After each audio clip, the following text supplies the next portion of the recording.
Welcome to Wrong Time Watch.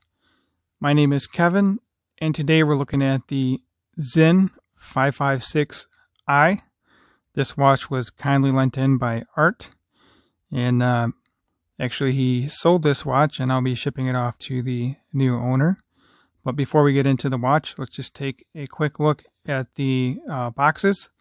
It comes in this cardboard outer box, and then the watch comes in this nice leather case here. So Sinn is one of my, I wouldn't say favorite brands, but I do really like the brand. Normally there's a tool in here for adjusting the bracelet, but this doesn't have it. So anyway, let's get into the watch. This is a very cool watch. It's been on my radar for a long time to purchase. Just never got around to it. Always something else has come up. I think one of the things holding me back from buying this watch is the price. Sinn did just have a recent price change.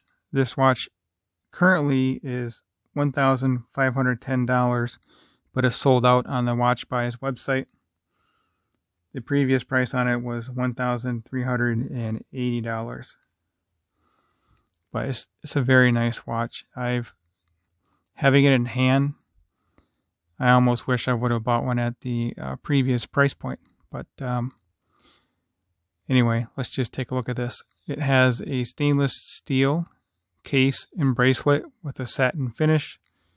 It has the same finish throughout the watch. The case, the clasp, bracelet, even the case back has the same finish. It has drilled lugs, which I appreciate. Really makes it easy to change out the bracelet. Although this does have solid end links with little notches here to allow you to remove the spring bar this way as well. So let's take a look at this movement since we're back here. This is the ETA 2824 movement. I like that decorated rotor in the gold color. It looks very nice. So let's read the case back here. Stas Sicher, that means shock proof. And then anti-magnetisch is anti-magnetic, obviously. Let's see if I can read the other part of it here. It says Edelstahl on here somewhere. I can't see it through the camera lens, but that is stainless steel. This is in there, and then 20 bar water resistance, which is 200 meter. So back to the front of the watch, the dial really steals the show. The gloss black just seems to go on forever. It's very inky black. It just really makes the indices stick out. It's a simple design, but it's very well done. The watch just feels very good in hand. I don't have the words to explain fully how I feel for this watch, but I could really see myself just putting this on and wearing it for years on end and never taking it off. It's a great size for my wrist. Also, the bracelet feels very nice. It has the female end links, so it bends down right away. It doesn't protrude out any farther than the lugs. I like how the center of the hands are black, so the hands just look like they're floating. Very legible. The date window is kind of hidden in there with it being a black background and white text. Look at it in a little bit. Well, let me move the hands out of the way. You'll see what I mean with the hands and the date there. It's a very nice watch. So it is a screw down crown, and that gives you the 200 meter water resistance. It threads in very nicely. It pops out. So there's the first position for hand winding. Feels very smooth for hand winding. Then you have your date set. screwing around the wrong way, so turn it up and it advances the date. Then finally it is, of course, hacking. Flat sapphire crystal.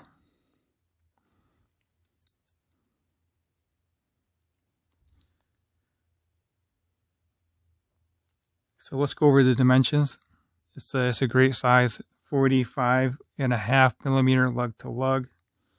The case diameter on this is 38.5.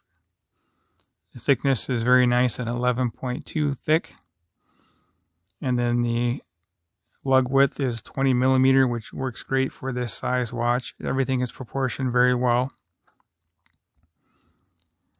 I don't have very many complaints about this watch other than the price, but I mean, if you want it, you would just pay the price. So I don't really want to talk about the price too much on this watch or any watches that I have the opportunity to review.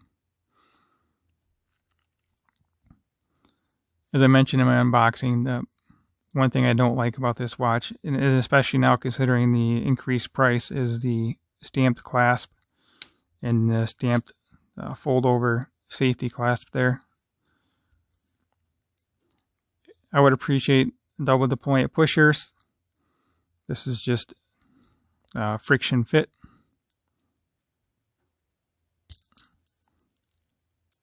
So this here engages in this opening here. You can see a little protrusion right here that engages inside of here. Right there, you can see that little notch out there. I mean, it works.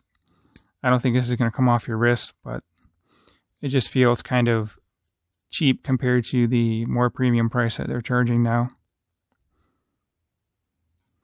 So you are stuck with the 3 micro adjusts, and the reason why there's not more micro adjusts with this size class is because it has the dive extension, and it's not a dive watch. So just pull this down and out, and then you have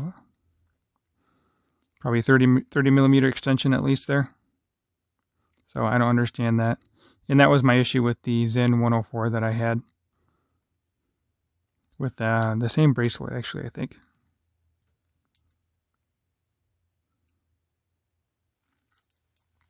So let's put it on wrist. You can see how it looks on my 6.5-inch wrist with 52 millimeter wristband.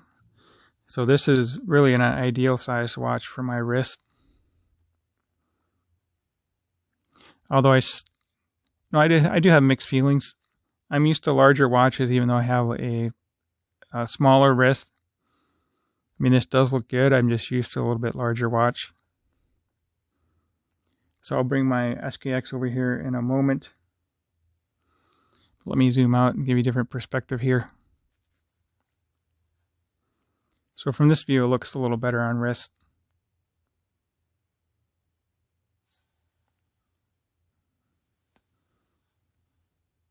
Again, it is a nice thin watch. Yeah, it feels very comfortable on wrist. So let me get my SKX over here and just take a quick look at the size. For a watch like this without the dive bezel, I'm fine with a smaller watch because you have a larger display. So when you consider the SKX, it looks, well, it is a lot larger of a watch, but it looks even larger compared to the Sinn 556. But if you look at the display size, or the dial size, they're essentially the same size.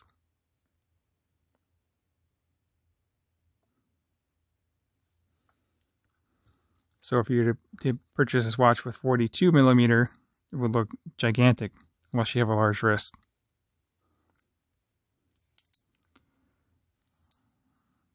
Didn't realize my crown was unscrewed on the SKX.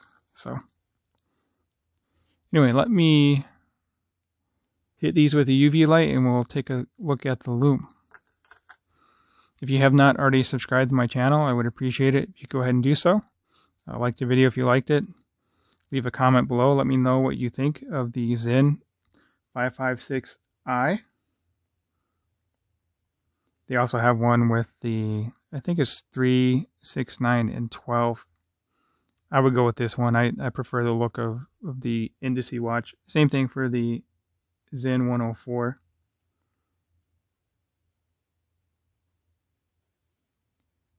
So I'll be right back with the lume.